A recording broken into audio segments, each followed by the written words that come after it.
Hey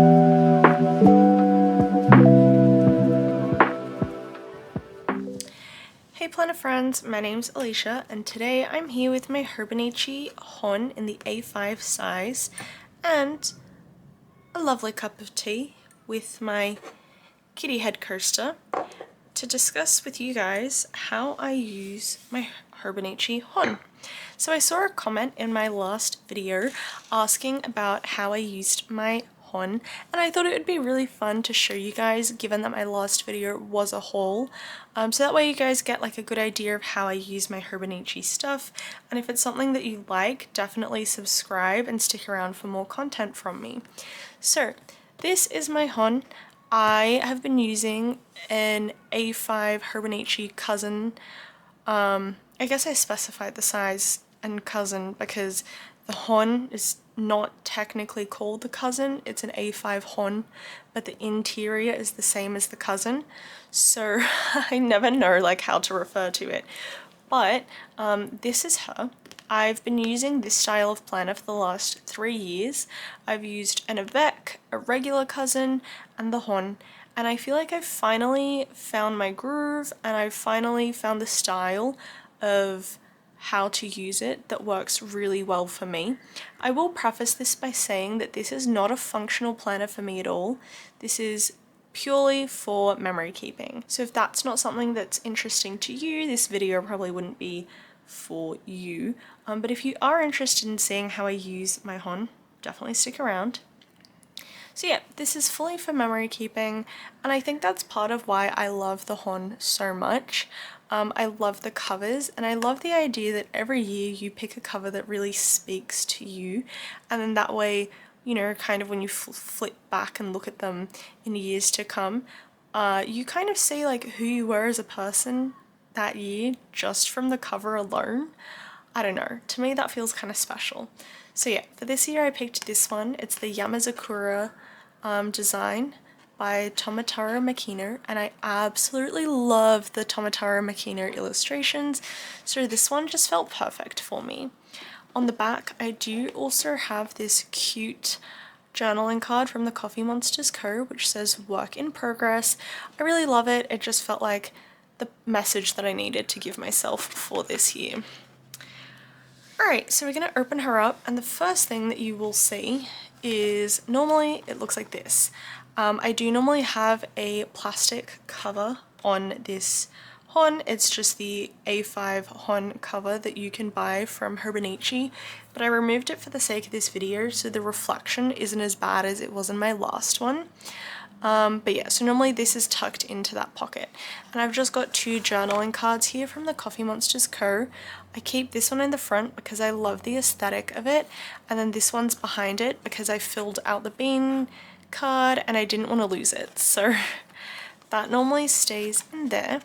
And then I picked 2 vinyls from the Coffee Monsters Co. from her affirmations collection that I feel like really spoke to me. So this one says I am growing and this one says I am smart, and I felt like that was the message that I wanted to give to myself for this year and the affirmations that I wanted to remind myself of. This one was actually a freebie. This is by Once More With Love, but I got it from an order that I placed with Favorite Things Collective, and it says I am intelligent, and it kind of fit the theme, so I stuck that one there as well.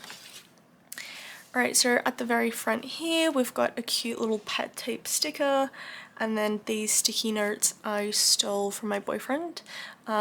These were actually from Hobonichi. They were in my last haul video, so definitely check that out if you haven't already.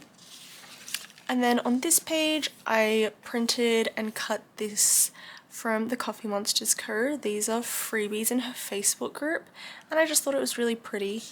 Again, I don't use this functionally. I don't think I've looked at it that often, but it's cute when I do flip through that page.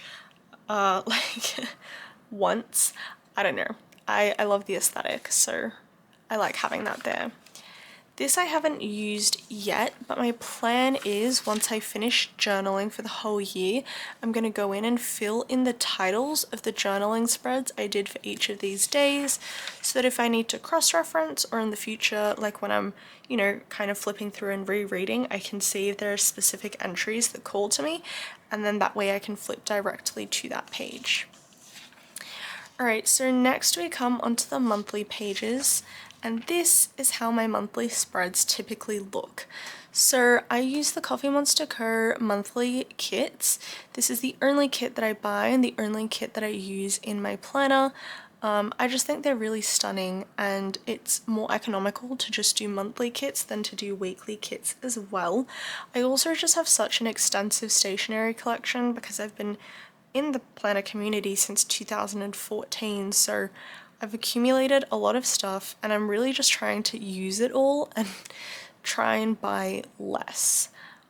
So you'll kind of see what I mean in my spreads and how I use things, but a big goal of mine is to use the stationery that I already have.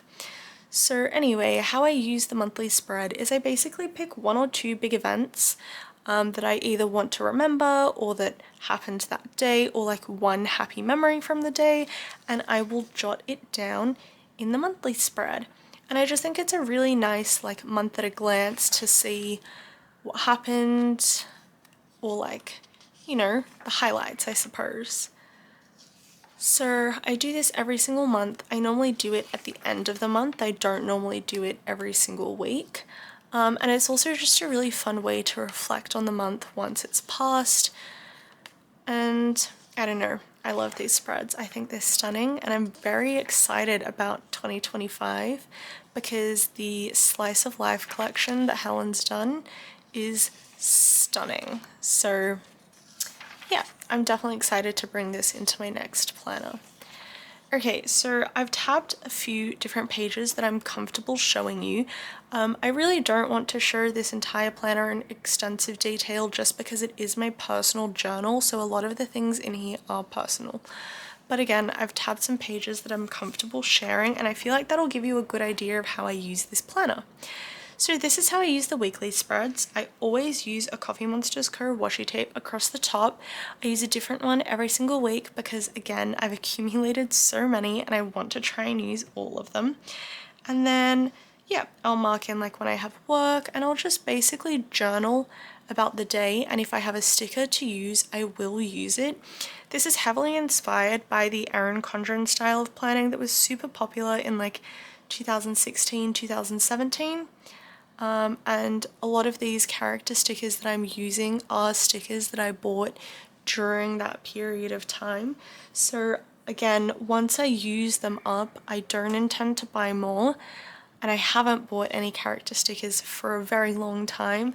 I just have such an extensive collection that I'm really trying to work through them, and I like how it looks when there's just a couple on every day. I don't find it too busy or too overwhelming, but it's still a nice like touch to the page. So I think that this is really sweet. I really love the way it looks, and I genuinely think I have enough stickers in my character sticker collection to get me through to at least the end of next year. So I'm excited to bring this into next year as well. Here's another example of a spread that I did kind of like a rainbow theme. Yeah, I really like it. I think it's really fun, and it's just a different form of memory keeping. Because my journaling isn't really about everything that I did in a day. I try to focus my journaling on feelings and emotions. I obviously do write about the day from time to time, but my journaling doesn't really focus on like the small things that I did, whereas this weekly section is kind of where I put that. So yeah, I really like the way it looks, and I think it's super fun. And this is for the current week, so you can see that I haven't fully filled out everything. I'll probably go in and fill out Wednesday, and I'll fill out the rest of this week. It's the 22nd today, but at the moment this is how it looks. I don't put too much pressure on myself if I don't fill in every single page or every single nook and cranny on every single page, because for me this is a hobby. This is something I do when I need to relax, and I don't want to put too much pressure on it to the point that it's something that I don't find enjoyable anymore. So yeah, that's that.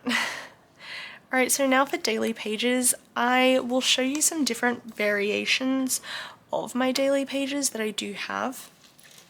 So this is a very typical daily page for me. I'll title my pages, and then here I used some Happy Planner stickers that I'm trying to get rid of. I've got so many Happy Planner sticker books. I've destashed a whole bunch of them, but I still have so many left.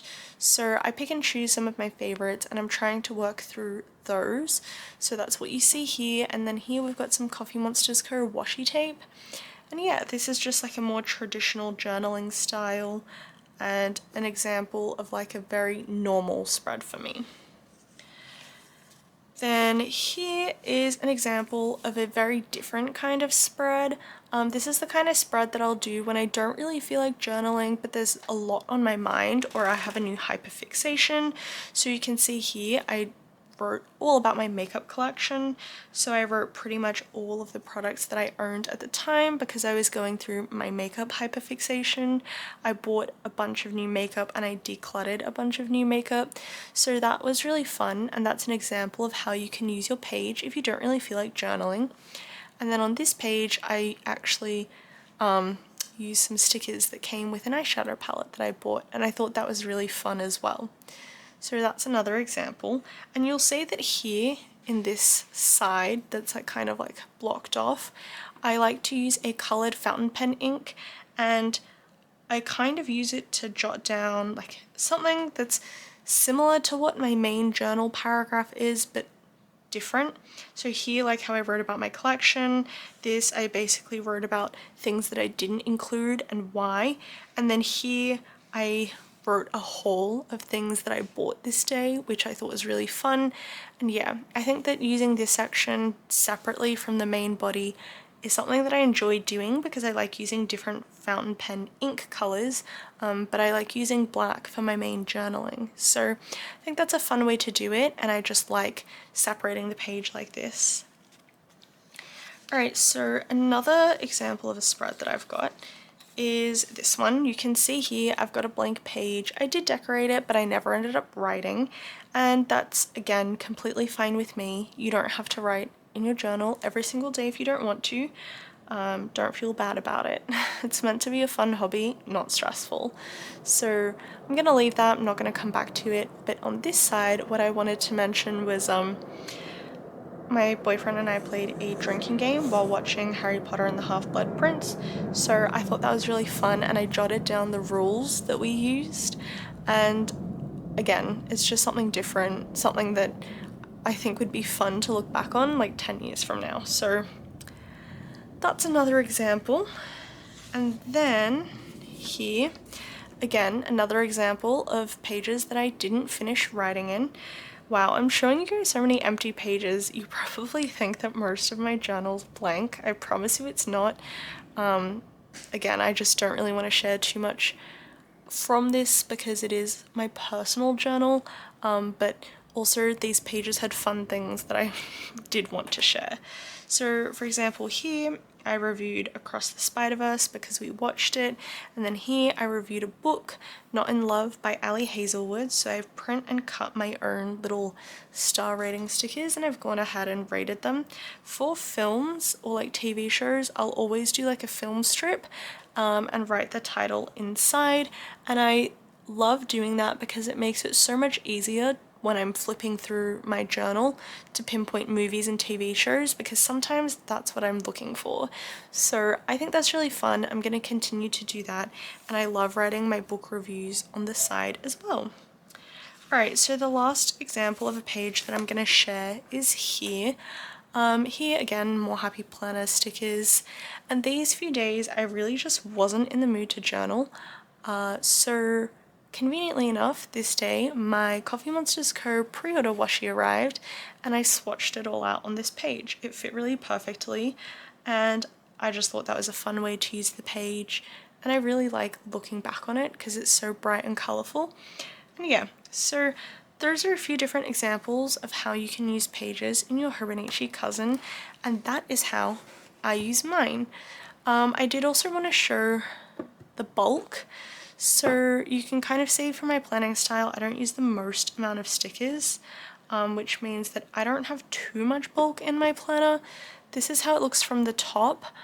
It's really starting to fluff up at the top purely because of the washi tape that I use across the top of every week in the same spot. It's adding a lot of bulk and it's kind of making the cover bulge a bit here. It doesn't really bother me. I feel like it gives the planner character, and you'll also notice kind of an absence of that at the bottom because I put things less consistently in the same spot at the bottom, but that's just some food for thought. This is how chunky my planner's gotten. So if you plan similarly to me and you were concerned about whether a HON would work for you, this is how mine's looking at the end of September. So yeah, anyways, that is how I use my Hobonichi HON. Alright, so that's how I use my Hobonichi HON. I really hope you guys enjoyed this video, or at least I hope it gave you some ideas if you were looking for inspiration on how to use yours. If you liked this video, give it a thumbs up and subscribe for similar content, or let me know in the comments below if you use a HON and how you use yours. Thank you so much for watching, and stick around for more content from me. Bye friends!